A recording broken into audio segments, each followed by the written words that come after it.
What's good, my people? It's Theory 1 from Dream, Create, Inspire. Today I'm going to teach you the basics of After Effects. So the first thing is when you get the Adobe Creative Cloud, you're going to want to install the After Effects engine or software. And now there's two places in the Adobe Creative Cloud that you can select it to enter it, the software. That's on the right bar on the side that will have all the downloaded apps there. And then I would also recommend downloading the After Effects beta, which allows some other features that are in testing phases and beta phases for the actual software itself. And then as you open the software, you have a bunch of recent files when you create them. We're going to go to the top left and hit that blue button for new project, and you're going to want to start a new composition. And that composition holds all the layers or the video files and photo files, music files, pretty much any file for the composition or the movie. And you can go ahead and title this. And then there's a couple advanced settings. We're not going to mess with these today. But what you're really going to want to focus on is the presets. And if you look, they have everything you need in After Effects. They have the social media templates, they have the 4K, the 2K, even the 6K and 8K. It's really beautiful, and even film ones. Along with that, as you'll see, there is a whole array of effects that you can do that are stock in the software. And then right here is the duration. I like to keep it a longer, 5 minutes or more, just so if I have longer clips, I don't have to worry about the length of them. What's good, my people? It's Theory 1. Now I'm going to show you another basic. After you have the video file and the composition created, you're going to want to import the files into the software. So you can do this in the right, where I just right-clicked and import files, or the easiest way I like to do it personally is find the folder, and you can just drag and drop it into the timeline as such right here. And now you'll see that the composition is the wrong size. It's 720 when you need it to be the composition size of 4K. So the way to change this is right-click, go to Transform, and then fit the composition. Now if you're a nerd like me and you want to maximize your workflow speed, I'm going to teach you some hotkeys for it as well. So you Control-Z to back last move, and then Control-Alt and F at the same time for frame will make it the size of the composition, or the size of the composition frame. So the next phase is to find a part of the clip that you would like to use for the video you are creating. As you can see, I am doing as such, sifting through the video to find where I want to cut it. And once you found that, the cut tool is actually the cut hotkey is Control Shift and then D as in dog. Why it's complex like that, I don't know, and not just C. And then as you can see, it makes a staircase every time you cut a layer. So when you do this, simply again find where the end of the clip is and Control Shift D again to make the staircase, and then delete the file that you don't want, or the layer that you don't want, by simply hitting the delete button. And now that you have the clip, I'm going to teach you something pretty cool with workflow speed capacity, and that is by hitting the home button, it'll bring you to the beginning of the timeline. Okay? And now what I'm going to do is just hit the left bracket next to P as in Peter on the keyboard, and that's going to bring me to wherever on the timeline my meter is. And that's very beneficial for lining up clips, merging clips, doing transitional effects, and such when you're keyframing. Alright, now it's time to do some cool stuff, more visual effects and things you'll be able to use to help your video editing. So you want to go to Effects at the top of the page, or the software, and you're going to find Keying. And what you're looking for is Key Light 1.2. Now this is the green screen removal plugin, or the effect rather. And now you want to click the little dropper and click the green or the color, if it's a blue screen, black screen that you're trying to remove, and it will simply remove all of that color and within a range of that color. Now there's a couple things I'm going to show you. They don't really show you with it just from looking at the surface value of it. But what you're going to want to do is when you're green screening, or trying to remove the green screen rather, you're going to want to find a good spot where the effect or the video is in motion, and that is going to be your basis for the green screen removal, in the sense of the mask around it and the feathering, which is the softness or the tapering of the opacity of the mask. So what you're going to want to mess with is the screen grain under the Doppler in the lime green little box under the effect tablet for Key Light 1.2. And now as you see, as I adjust it, as I add more, it's going to make it purple at the bottom. And when I reduce it, it's going to keep it gray, or more the green rather, that is trying to be removed or stay from the removal process itself. So there's a happy medium and equilibrium you're going to find, and it's different for every situation and every clip that you do. It's not going to be a simple save it as an animation preset and be able to drag and drop it every time. Now if you're using the same setup, this might work as a preset, but other than that, you're really going to want to dial it in yourself for every situation and every scene. Now you're not really going to have to worry about screen balance that much, and if you ever mess up an effect, you don't remember the default value, you can right click the number that you are altering and hit reset.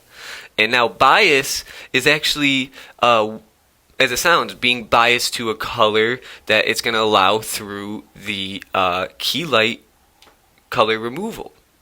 As you can see, I pick orange, and it's going to purple, or things that when you mix these colors with the removed background green or lime green, what it's going to create is the bias from the mixed colors.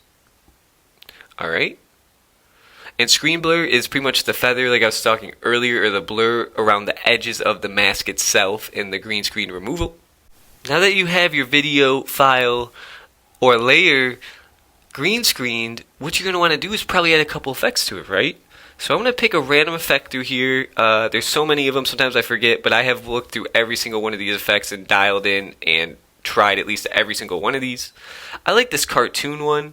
It's really cool to get different style of animation with your 3D models and such. So as you can see instantly, it kind of makes it posturized or more flat and duotoned or tritoned rather than the actual lighting of the said gravel or object that is being manipulated from the light. And as you can see, as I mess with these settings, it's really about just dragging all the way to the maximum of the spectrum and all the way to the other side of the spectrum and figuring out what each knob does, and that will allow you to dial in your effects specifically not to what you think people want, but what you want and what you see as your personal vision and your dream to create and inspire others to find their individuality through After Effects and other Adobe programs and softwares as such that not only myself but many creators use as a foundational tool or platform to even create the things they see and I see in my head. And now as you can see here all day dialing in one single effect, which I'm not going to do. So I'm going to go ahead and fast forward or clip it right here and continue on to the next tutorial or basics that is good to know in After Effects and that you can implement in Premiere Pro and other editing softwares as well.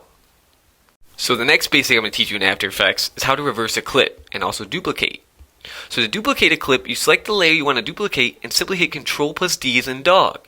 Now to reverse the clip, or get the clip exactly where it needs to be, you can either zoom in by holding Alt and using the mouse wheel in and out to get zoomed in and out to desired sizing or scaling of the layers, and then you can really get digital with it. Now to reverse the layer, all you go is right click the clip, go to time, and then reverse time mapping, or reverse time layer. And as you can see, simple as that, it is reversed.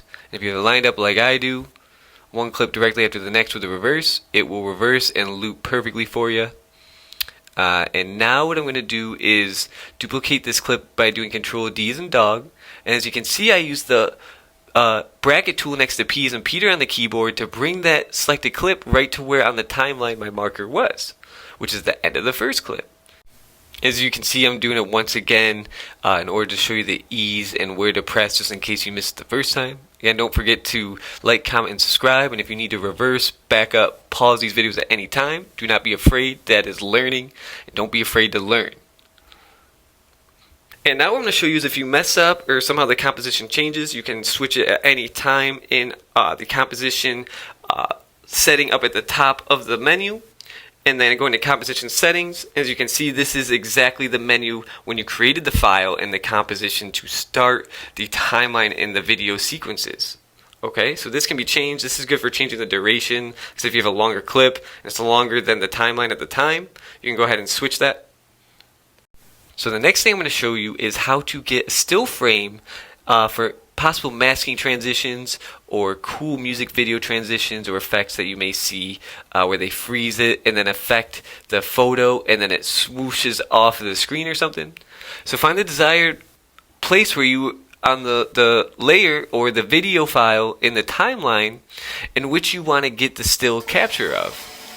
Next is how to save the still frame. And what you want to do is go up to Composition, Save Frame As, File. As you're going to see at the bottom, when you go to label it or name the file, it's going to say a PSD or Photoshop file. Don't worry about this, it's going to get switched. As you see, it's going to switch to render queue. And if you don't know how to get back to the composition, right here is the render queue and the composition. If you have several compositions, they will show up in succeeding order. And now you're going to want to go under the output and make sure all these settings are the same as the composition. Except where it says Photoshop sequencer, you want to change it to PNG sequence. Now you might think that this isn't going to work, and it's going to, if you know PNG sequences, it's going to export a whole bunch of PNG files or photos to make a video. But because it's just a still frame, it's only going to capture that one frame you want to capture.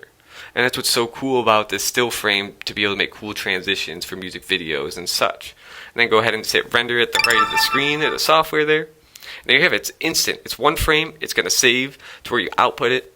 And now you can click back into the composition, and keeping where the time marker is, where you got the still frame, go find the file location of that said still frame and drag and drop it into the timeline. As you can see, it's going to be the exact still frame and transparent background. And now Control-Shift-D to cut out the beginning and the part that you don't need or want to show before it actually becomes a still frame rather than a motion picture. And then usually after the end of the composition or the timeline length in which I'm trying to render, which is the little blue tab to the right blue tab, I like to cut the clip just in case I have to composite it, which will allow me to have the composition or composited file shorter than the whole entire timeline length.